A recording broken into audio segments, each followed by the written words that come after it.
सर्वप्रथम नतमस्तक होतो आणि शासनाने जे आपल्याला उपक्रम दिलेले आहेत, बिराजदार साहेब, एक शासनाचा उपक्रम आहे की आनंदायी शनिवार, प्रत्येक शनिवार हा आनंदायी शनिवार म्हणून घोषित केलेला आहे. आणि दप्तर विना शाळा, की त्या दिवशी विद्यार्थ्यांनी दप्तर आणायचं नाही, काहीतरी शाळेमध्ये विद्यार्थ्यांना आनंद मिळेल असा उपक्रम प्रत्येक शनिवारी राबवायचा.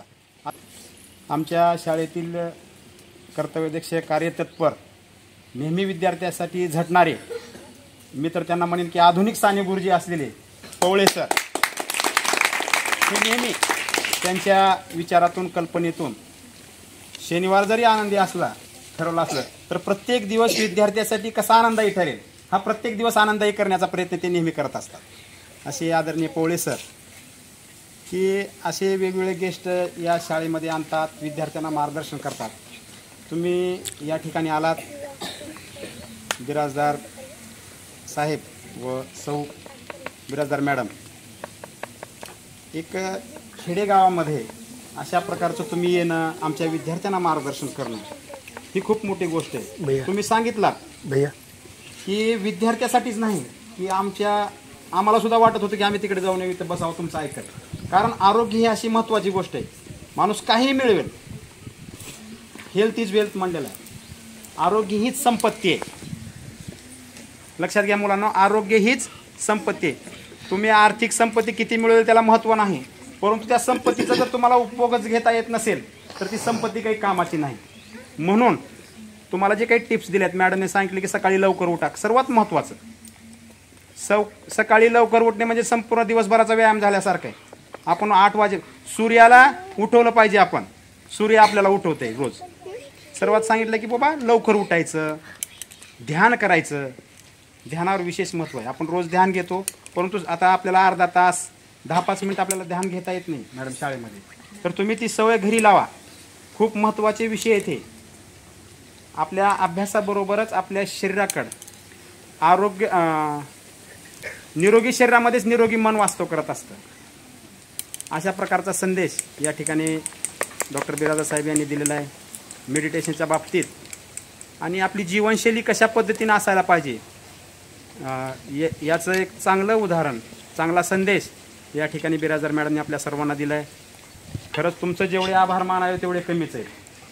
कारण आमच्यासारख्या या जिल्हा परिषदेच्या विद्यार्थ्यांना अशा प्रकारचं वेळ देणं आणि प्रत्येकाचं व्यवस्थित प्रश्न समजून घेऊन त्यांना मार्गदर्शन करणं आपल्या बिझी शेड्यूलमधून तुम्ही केलात, त्याबद्दल मी शाळेच्या वतीनं, आज जरी आमची केंद्र शिक्षण परिषद आहे त्याच्यामुळे आमचे बाकीचे 4 शिक्षक नाहीत, ते तिकडे मिटिंगला गेलेले आहेत, तरी सर्व मुख्याध्यापक आणि सर्व शिक्षकच्या टीमच्या वतीनं तुमचे आभार मानतो.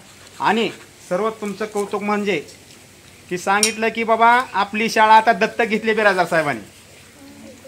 आपली शाळा आणि हे विद्यार्थी आता काय केलेले आहेत, आरोग्य तपासणीच्या बाबतीत, तुमच्या आरोग्याच्या बाबतीत कसली अडचण येऊ द्या, ते काय सांगितले, तुम्ही या दवाखान्यात जायचं, तिथं डॉक्टर साहेबाला सांगायचं की मला ही अडचण आहे, त्याच्यावर विनामूल्य उपचार ते करणार आहे.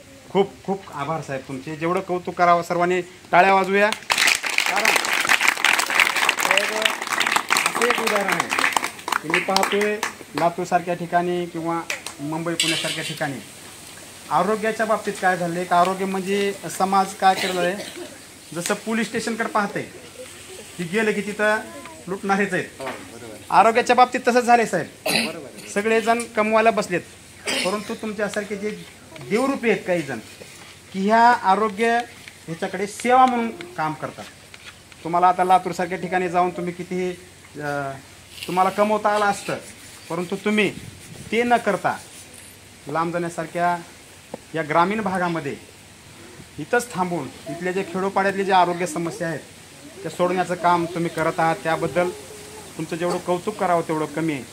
आणि असा कोण डॉक्टर म्हणणार नाही की मी विनामूल्य करेन. तुमच्यासारखे काहीच बोटावर मोजण्या इतके डॉक्टर आहेत की जे या आरोग्य विभागाला सेवा म्हणून आपली बजावत आहेत.